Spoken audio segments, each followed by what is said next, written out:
ख्रिस्ताच्या नावात सर्वांना सलाम.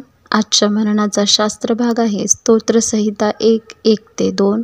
आजच्या संदेशाचा शीर्षक आहे प्रभूच्या नियमात आनंद. स्तोत्रसंहितेचा पहिला अध्याय संपूर्ण स्तोत्रसंहितेचे द्वार आहे. हा अध्याय धार्मिक आणि अधार्मिक लोकांमधील फरक स्पष्ट करतो आणि खरी समृद्धी प्रभूच्या नियमात आनंद मानण्यात आहे हे शिकवतो. स्तोत्रसंहिता 1:1-2 असे सांगते, जो पुरुष दुर्जनाच्या मसलतीने चालत नाही, पापी जनांच्या मार्गात उभा राहत नाही आणि निंदकाच्या बैठकीत बसत नाही, तर परमेश्वराच्या नियमशास्त्रात रमतो, त्याच्या नियमशास्त्राचे रात्रंदिवस मनन करीतो, तो धन्य. ही वचने दर्शवतात की खरी आशीर्वादित आणि समृद्ध जीवनशैली प्रभूच्या वचनात आनंद मानण्यात आहे. चला पाहूया की याचा अर्थ काय आहे आणि ते आपल्या जीवनावर कसा परिणाम करू शकतो.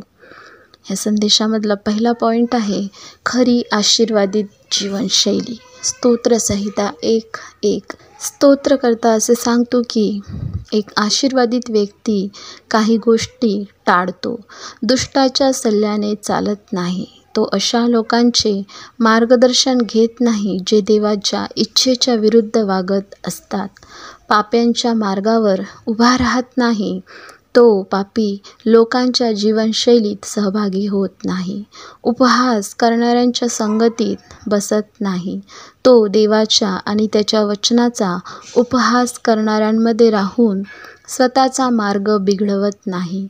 या 3 क्रियापदांमध्ये चालणे, उभे राहणे, बसणे. आपण पाहतो की पाप कसे हळूहळू माणसाला वेढून टाकते.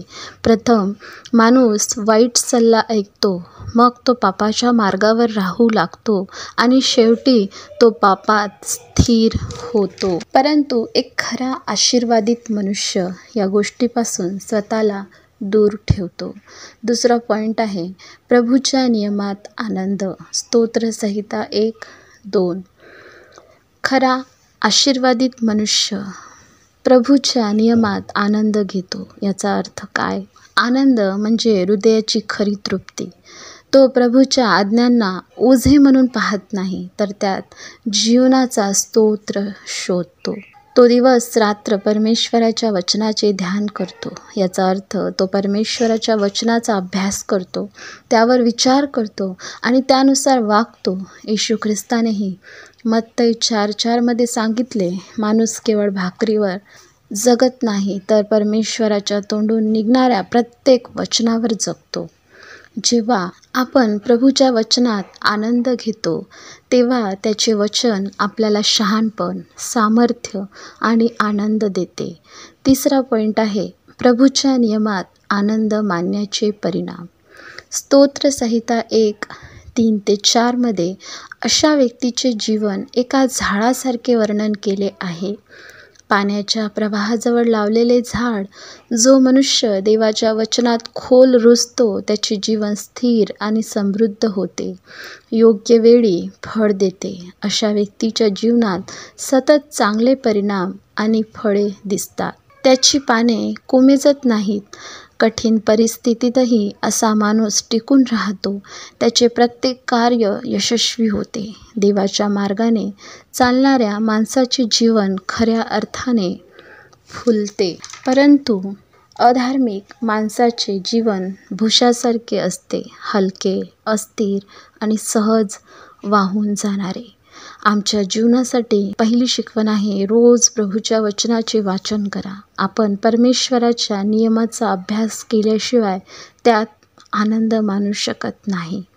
दुसरी शिकवण आहे देवाला प्रार्थना करा की तो आपल्याला त्याच्या वचनासाठी भूक देवो. पवित्र आत्म्याकडे मागा की तो तुम्हाला समज आणि प्रेम देवो. तिसरी शिकवण आहे परमेश्वराच्या वचनानुसार वागा. जेव्हा आपण त्याच्या नियमाप्रमाणे जगतो, तेव्हा खरा आनंद मिळतो. चौथी शिकवण आहे चांगल्या संगतीत राहा. ज्या लोकांचा आपल्यावर सकारात्मक प्रभाव पडतो, अशा लोकांशी मैत्री करा. ह्या संदेशाचा निष्कर्ष आहे स्तोत्रसंहिता 1 आपल्याला शिकवते की खरे आनंदी आणि आशीर्वादित जीवन परमेश्वराच्या वचनात आहे. जो त्याच्या वचनात आनंद घेतो आणि त्याचा अभ्यास करतो तो भरभराट होईल आणि दृढ राहील. पण जो त्याला दुर्लक्ष करतो त्याचे जीवन अस्थिर आणि रिकामे राहील. विचार करण्यासारखे प्रश्न. काय आपण खरोखर परमेश्वराच्या वचनात आनंद घेत आहात की तो फक्त एक कर्तव्य म्हणून पूर्ण करता? काय आपण रोजच्या जीवनात परमेश्वराच्या वचनावर विचार आणि मनन करतो काय? आपण अशा लोकांच्या संगतीत आहोत काय जे आपणाला परमेश्वराच्या जवळ आणतात? देवा, या वचनाच्याद्वारे तुम्हाला आणि मला आशीर्वादित करू. आपण प्रार्थना करू. प्रेमळ पित्या, आम्ही तुझ्या मनापासून आभार मानतो, तुझी स्तुती करतो. प्रभूच्या नियमामध्ये आम्हाला आनंद मानण्यासाठी सहायता आणि मदत कर. खरंच तुझ्या नियमामध्ये एक वेगळाच आनंद आहे आणि तो आनंद प्रतिदिवशी अनुभवण्यासाठी आम्हाला सहायता कर. एक खरी आशीर्वादित जीवनशैली आम्हाला जगण्यासाठी तू मदत कर प्रभू. धन्यवाद करतो आजच्या वचनासाठी. येशूच्या नावात प्रार्थना केली म्हणून तो ऐक पित्या. आमेन.